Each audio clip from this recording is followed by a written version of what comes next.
샬롬, 감정의 시계 두 번째. 감각하려 하면 논쟁은 줄어들고 반동이 보인다. 이 감정은 어디서 시작되었는지, 지금 어느 부위가 긴장되어 있는지, 어떤 기억과 연결되어 있는지, 어떤 감각을 낳고 있는지. 명상은 감정을 머리에서 내려 몸으로 되돌리는 과정이다. 이런 명상의 진정한 효능은 통합적 자각이다. 10개의 태엽이 서로 맞물려 돌아간다는 걸 단순히 이론으로 아는 대신 실제로 몸 안에서 그 연결을 느끼는 것이다. 예를 들어 우리가 해가 질 무렵 기분이 우울해진다고 하자. 이전 같으면 해가 지니 우울한다고만 느꼈을 것이다. 하지만 감정식에 읽는 법을 훈련한 사람은 햇빛 부족으로 인한 손과 체의 변화를 떠올린다. 멜라토닌이 조기 분비되면 떨어지는 체온, 장의 리듬이 늦어지면서 낮아지는 혈당을 느낄 것이다. 동시에 척추가 굳고 어깨가 말리고 호흡이 얕아지는 변화까지 감지할 수 있다. 이때 우울감을 외롭다거나 무기력하다는 표현으로 보장하기 전에 감정의 시간적, 신체적 근원을 따라가게 된다. 그러면 우울감을 방지하기 위해 무슨 행동을 해야 할지 선택지가 생긴다. 감정의 강에 휘둘리는 대신 그 흐름을 관찰하는 태도에서 비롯된 힘이다. 이 책에는 명상을 기반으로 각 태업마다 달리 설계된 루틴이 소개될 것이다. 어떤 루틴은 피부를 위한 것이고 어떤 루틴은 척추나 해마 또는 편도를 위한 것이다. 각기 다른 시간대에 다른 감정을 중심으로 짠 루틴이다. 감정시계는 감정을 몸의 언어로 번역한다. 감정을 해석하지 않고 그저 감지하는 것이다. 감각에 휩쓸리는 대신 감각을 기다리는 것이다. 나는 이 태도야말로 현대인의 생존 전략이라고 믿는다. 정보는 넘치고 자극은 계속되고 감정은 끊임없이 복주한다. 우리는 멈추어야 한다. 하루 단 한 번이라도 감정시계의 바늘이 어디를 가리키고 있는지를 들여다봐야 한다.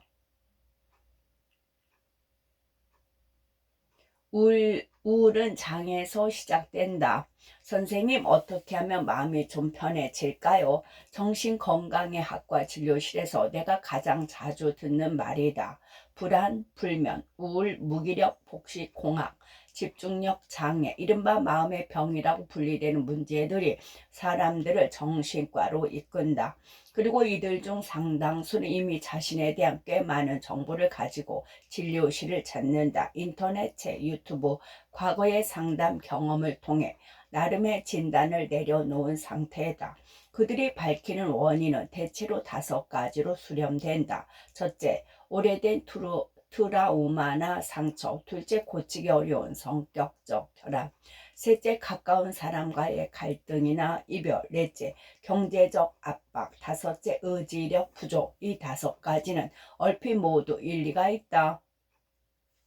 실제로 환자들에게는 자신의 고통을 설명할 수 있는 가장 진지한 언어다. 하지만 나는 이 지점에서 방향을 살짝 들어본다. 환자분, 장은 괜찮으세요? 이렇게 묻는 순간 많은 이들이 멈칫한다. 어떤 사람은 의아하다는 듯 나를 바라보고 어떤 사람은 한이 사냐며 비아냥대기도 한다. 마음이 힘들어 찾아왔는데 장 상태를 묻는 건 전혀 예상하지 못한 흐름이기 때문이다. 하지만 내 진료 경험상 마음의 문제로 병원을 찾는 사람들 중 상당수가 장 기능의 문제를 안고 있다. 더 정확히 말하면 장이 보내는 신호를 제때 인식하지 못한 채 무시하고 살아온 경우가 많다. 그들에게 나는 다시 조심스럽게 되묻는다. 방금 말씀하신 5가지 원인, 사실 예전부터 계속 있었던 건 아닌가요? 그런데 왜 지금 이 시점에 버티기 어려워진 걸까요? 트라우마는 수년 전 일이었고 성격은 수십 년간 그대로였으며 경제 문제도 갑자기 악화된 건 아니었다. 그런데도 그동안 잘 버텨냈다. 그렇다면 지금 고통을 폭발시킨 방어쇠는 따로 있을 수 있다. 마음을 해석하는 것은 중요하지만 치료적 관점에서 먼저 찾아야 할 것은 지금 당장 개입 가능한 시스템이다. 그게 바로 장이다. 트라우마도 성격도 관계도 경제 문제도 우리가 직접 통제하기 어렵거나 오랜 시간이 걸린다. 설령 해결할 수 있다 해도 비일상적인 노력과 지속적인 환경 변화가 뒷받침되어야 한다. 반면 장은 지금 이 순간부터 우리가 조율할 수 있는 영역이다. 변화가 빠르고 반응도 비교적 명확하게 나타난다. 몸의 재료라면 뇌가 요리사고 마음은 그 요리사가 만들어낸 요리다. 요리가 탈이 났다면 원인은 요리사에게 있을 수도 재료에 있을 수도 있다. 이 둘 사이의 시스템이 어긋나 있을 가능성도 있다. 결국 우리가 해야 할 일은 요리 전체를 다시 설계하는 일, 즉 몸, 뇌, 마음이라는 시스템을 재정비하는 것이다. 그 시스템이 감정시계다. 우리의 감정은 마치 정교한 톱니와 태엽으로 연결된 시계처럼 작동한다. 감정은 뇌에서만 생기지 않는다. 뇌는 몸 전체의 상태를 스캔하며 감정을 조율한다. 그리고 감정을 구성하는 가장 첫 번째 부품, 가장 아래서부터 시작되는 태엽은 장이다. 나는 반신반의하는 환자에게 증상의 정도에 따라 약을 쓰되 한 가지 루틴을 병행하자고 권한다. 이름하여 DH 도형 루틴. 오랜 임상 경험을 통해 설계한 이 루틴은 아침, 점심, 저녁 각 시간대에 짧은 실천을 배치해 몸의 균형을 되찾는 것을 목표로 한다. 오전에는 햇빛 보기부터 시작한다. 단 3분에서 5분이면 충분하다. 이 짧은 햇빛 노출이 뇌의 일주기 리듬을 리셋하고 스트레스 호르몬인 콘티티솔의 분비 타이밍을 바로 잡아준다. 이어서 찬물 샤워로 교감 신경을 자극하고 1, 2분간 명상으로 감각을 깨운다. 마지막으로 아랫배를 300회 두들려 장을 자극하면 오전 루틴이 완성된다. 오후에는 고관절 스트레칭과 반신욕을 배치한다. 고관절은 온몸에 긴장이 집약되는 곳이다. 이 부위를 풀어주는 것만으로도 신경계가 한층 안정된다. 반신욕은 체온을 올리는 동시에 부교감 신경을 자극해 몸 전체에 쉰다는 신호를 전달해준다. 이 루틴은 증상의 즉각적인 호전을 노리지 않는다. 대신 몸이라는 재료를 조금씩 신선한 상태로 되돌린다. 루틴을 충실히 따르는 환자일수록 약물에 대한 의존도가 현저히 낮아진다. 무너진 장과 뇌의 협력. 장과 마음의 관계는 생각보다 훨씬 깊다. 호랑이에게 물려가도 정신만 차리면 산다 라고 할 때 정신이란 도대체 무엇일까? 우리가 말하는 마음은 어디에 존재하는가? 사전은 마음을 생각, 의식, 감정, 의지라고 정의하지만 이는 결국 몸을 제외한 인간의 나머지를 몽땅 묶어놓은 추상어에 가깝다. 고대 그리스에서 마음은 카르디아 즉 심장이다. 플라톤은 마음의 자리를 뇌라 했고 아리스토텔레스는 심장이라 보았다. 지금의 관점에서 보면 다소 유치하게 들릴 수 있지만 이는 우리가 뇌 중심적 사고에 익숙해졌기 때문일 뿐이다. 히포크라테스도 뇌를 지목했지만 한의학은 여전히 심장을 정신이 깃드는 신의 자리로 간주한다. 초기 불교에서도 마음의 자리는 특정 기관보다 감각과 대상의 상호작용 속에서 발생한다고 본다. 현대 신경과학은 이 싸움에서 뇌의 손을 들어준다. 마음은 뇌의 기능이라거나 감정은 뇌에서 연산되는 정보 처리의 결과라는 설명이 주류다. 우울증 역시 뇌의 화학적 불균형에서 비롯된다고 진단하고 항우울제는 그 화학 조절을 통해 균형을 맞추는 약물로 통한다. 하지만 현실은 그렇게 단순하지 않다. UC 버클리의 철학자이자 신경과학자인 알바노에는 이런 절명이 반기를 든다. 그는 마음이란 우리 안에서 일어나는 것이 아니라 우리가 만들어내는 삶의 방식이라고 주장한다. 마음은 정적인 구조가 아니라 특정한 몸과 환경 속에서 반복적으로 생성되는 행동의 패턴이다. 그는 뇌과학의 함정에서 지난 십수년간의 뇌 연구가 인간의 마음에 대해 실질적으로 발견한 것이 거의 없다고 단언한다. 신경 용어만으로는 마음을 해명하려는 것은 마치 엔진 구조만 가지고 도로 위를 달리는 자동차를 설명하는 것과 같다. 그는 뇌 중심주의를 통렬하게 비판한다.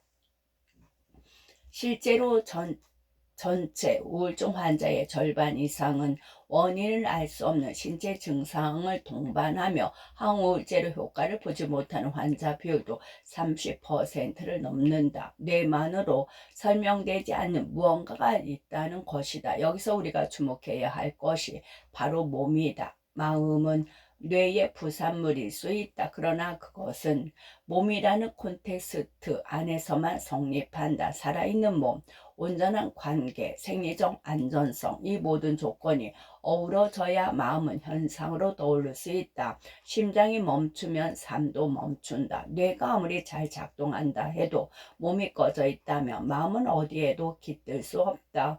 마음과 몸은 별개의 것이 아니라 가장 대표적인 증거는 플라시보 위약 효과다. 약효 성분이 전혀 없는 가짜 약을 먹고도 병세가 호전되는 현상. 그 놀라운 변화는 오직 마음의 믿음에서 비롯된다. 더 놀라운 건 환자에게 이것이 유약임을 미리 알려줘도 유사한 호전이 나타난다는 사실이다. 반대로 무해한 약이나 시술이 해롭다고 믿기만 해도 실제로 통증이나 부작용이 생기는 노시보 효과 역시 마음과 몸이 얼마나 긴밀하게 연결되어 있는지를 드러낸다. 마음은 인지와 감정의 중심일 뿐 아니라 신체 생리 전반을 좌우하는 살아있는 시스템의 일부다. 이를 가장 직관적으로 보여주는 것이 바로 섭식 행동이다. 인간의 몸은 수천 년 동안 일정한 체온, 일정한 혈당, 일정한 호르몬 상태를 유지하는 생물학적 향상성을 기반으로 진화해 왔다.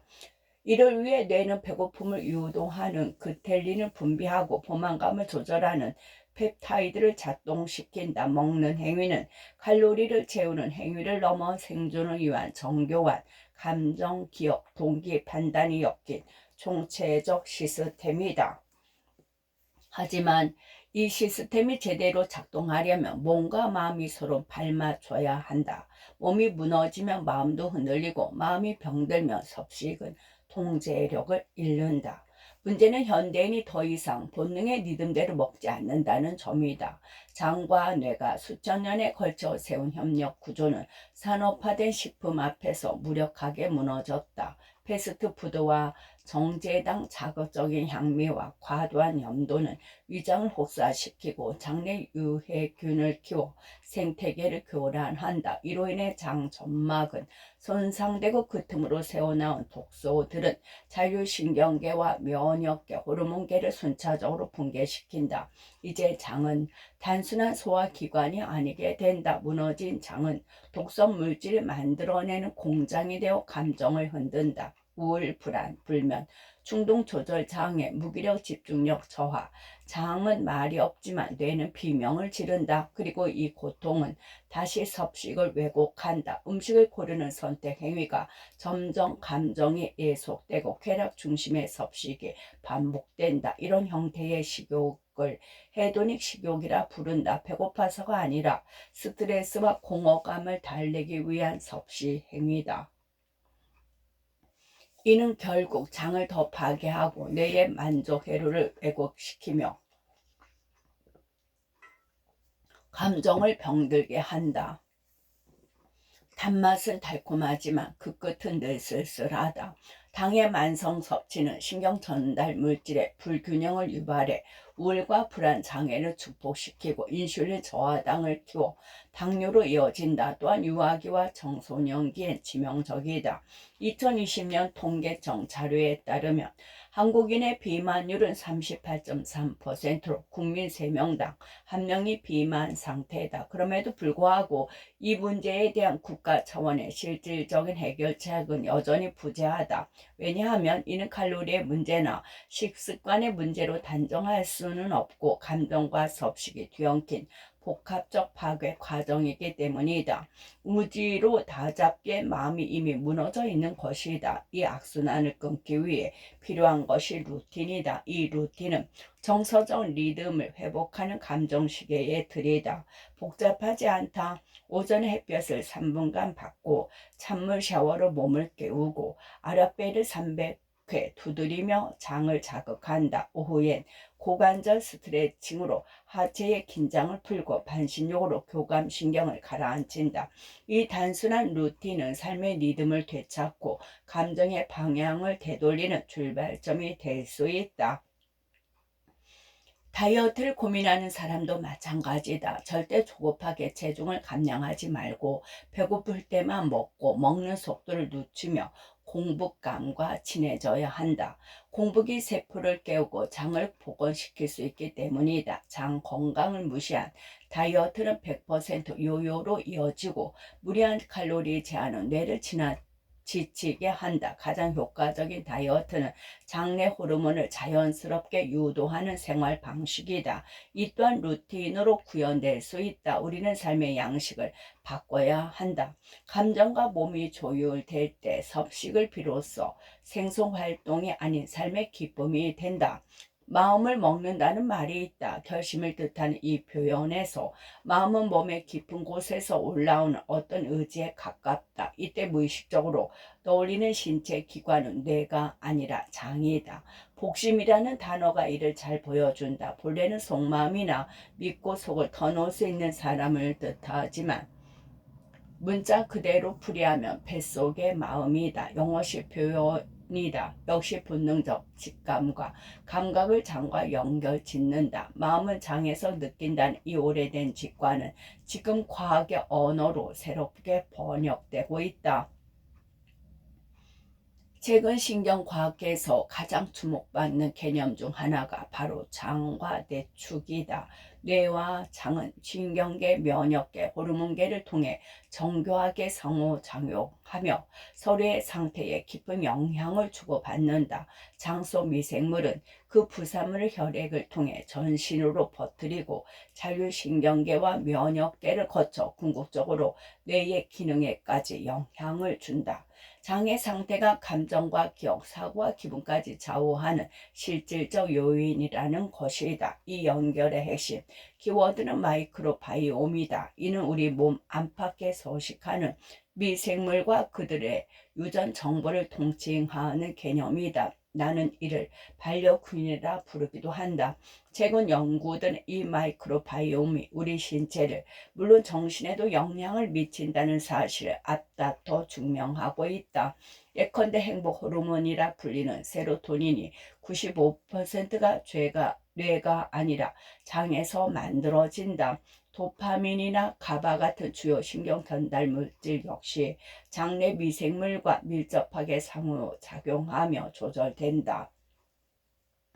이런 맥락에서 대변 검사는 위장 질환을 확인하는 절차에 그치지 않는다. 이미 자폐증, 우울증, 파킨슨병 같은 뇌질환 연구의 일환으로 활용되기 시작했다. 장은 입에서 항문까지 약 9m에 이른다. 그중 장자는 음식물을 처리함과 동시에 독자적인 신경망을 갖추고 있다.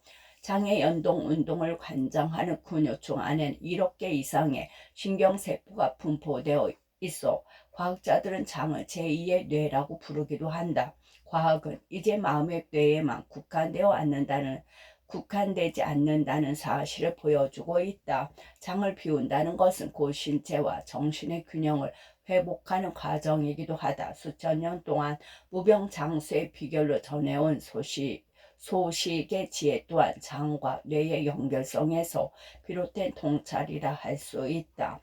마음을 다스리기 위해선 생각을 바꾸는 것만으로는 충분하지 않다. 때로는 장부터 정리해야 한다. 마음은 몸 전체로 느끼는 것이다. 마음은 몸 전체로 느끼는 것이다. 무림의 고수들은 장과 친하다. 명상과 마음챙김 훈련에서 빠지지 않고 등장하는 것이 호흡법이다. 그 중에서도 복식호흡, 즉 복부를 이용한 호흡은 감정 조절과 신체 이완에 가장 효과적인 방법으로 꼽힌다. 복식호흡은 횡격막을 움직여 장을 자극하는 방식이다. 이 호흡법은 장의 의식을 집중하고 뇌와 장 사이의 연결성을 회복한다. 한국의 전통 명상법에도 장이 위치한 부위를 특별히 인식했다. 하단전이라 불리는 이 지점은 기가 저장되고 마음이 머무는 자리로 여겨졌고 단전호흡이라는 방식으로 재화되었다.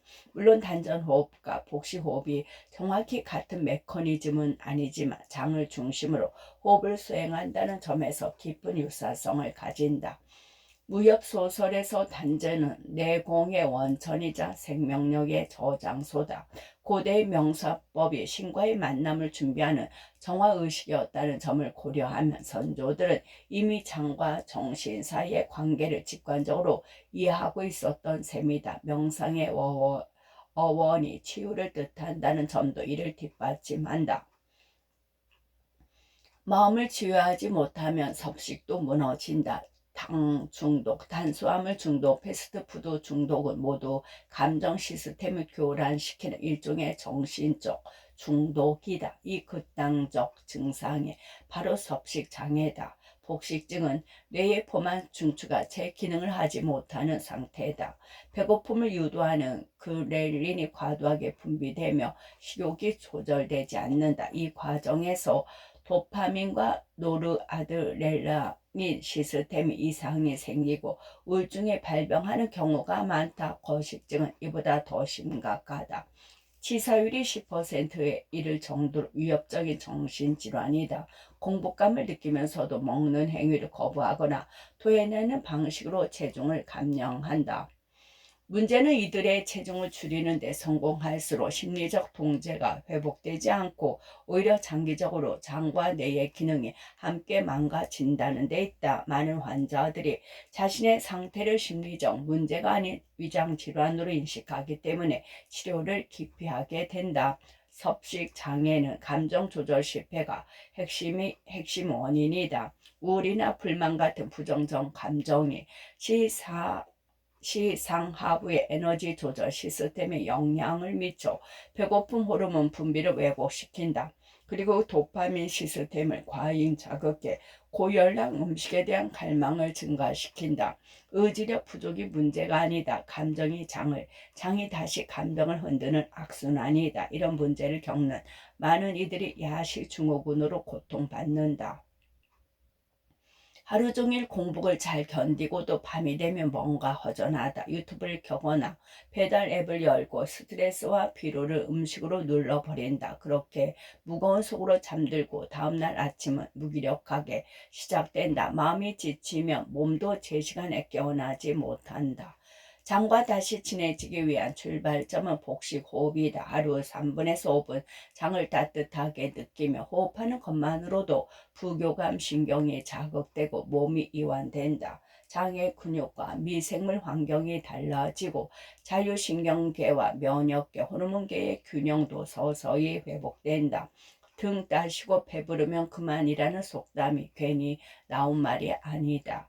장이 평온해야 마음도 조화로울 수 있다. 요즘은 장 마사지나 장운동 같은 실천법도 다양하게 소개되고 있다. 장을 자극하면 미주신경이 반응하고 이는 곧 뇌의 이완으로 이어진다. 그래서 마음을 바꾸고 싶을 때는 먼저 장을 바꿔야 한다. 마음은 생각이 아니라 감정이고 감정은 장에서 비롯된다. 감정의 균형을 회복하는 장 관리. 흔히 폭식을 의지 박약의 결과라고 생각한다. 하지만 더 깊이 들여다보면 그것은 생체 리듬이 어긋나고 감정의 균형이 깨졌다는 신호에 가깝다. 늦게 자고 늦게 일어나는 생활이 반복되며 몸은 하루의 시간을 정상적으로 인식하지 못한다. 자연광을 받지 못한 채 아침을 건너뛰면 정서적 피로가 누적되고 감정은 뒤틀린다. 그러다 밤이 오면 위장은 그 뒤틀림을 음식으로라도 채우려 든다. 절제가 아니라 리듬의 회복이 필요한 순간이다. 자연스럽게 야식을 덜 찾게 되는 감각 말이다. 그러려면 하루의 첫 장면을 바꿔야 한다. 늦게 잠들었더라도 가능한 한 이른 시간에 일어나 햇빛을 받아야 한다. 몇 분 있다가 다시 침대에 눕더라도 그 찰나의 햇빛이 우리 몸의 생체 시계를 리셋시킨다. 셀로토닌 분비가 촉진되고 무기력과 불안은 조금씩 누그러진다. 어긋난 리듬을 맞추는 일은 작고 단순한 행위에서 출발한다.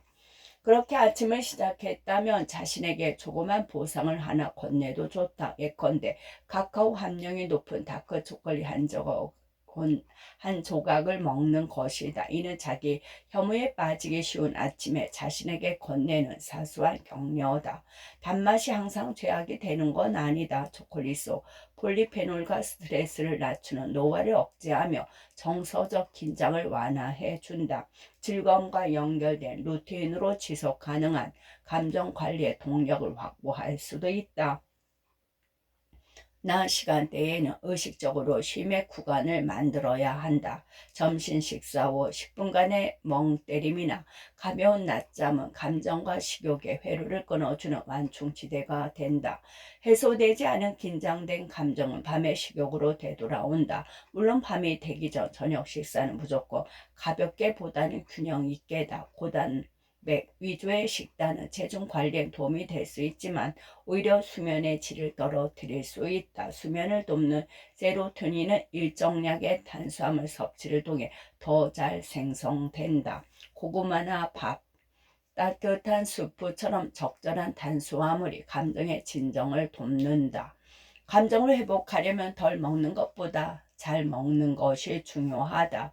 밤 11시 이전에 잠드는 습관은 그 자체로 가장 강력한 감정 조절 기술이다. 수면 부족은 식욕을 조절하는 호르몬 분비 체계를 뒤흔든다.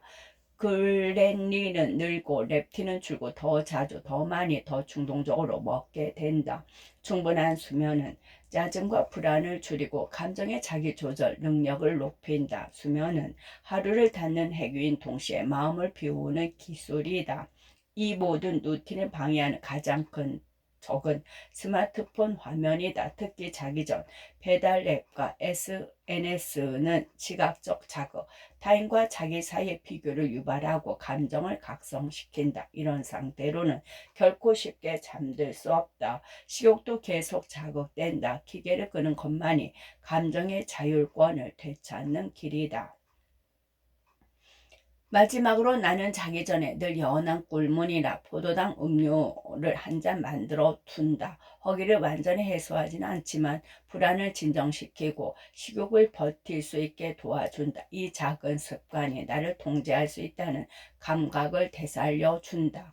우리가 진짜로 원하는 것은 배를 채우는 일이 아니라 안심하고 하루를 닫는 일인지도 모른다. 감정시계 온 장명상, 붉은 배꼽 싱잉볼 명상, 감각여기. 작은 싱잉볼을 준비한다. 생각이 산란하거나 감정이 요동칠 때 가볍게 두드린다. 일상 속에서 다양한 방식으로 연주하며 어떤 울림이 내 안을 편안하게 하는지 탐색한다. 배꼽 안에 붉은 싱잉볼 그려넣기. 편안한 의자에 앉아서 눈을 감는다. 배꼽 안쪽 깊숙한 곳에 붉은 싱잉볼을 자리하고 있다고 상상한다.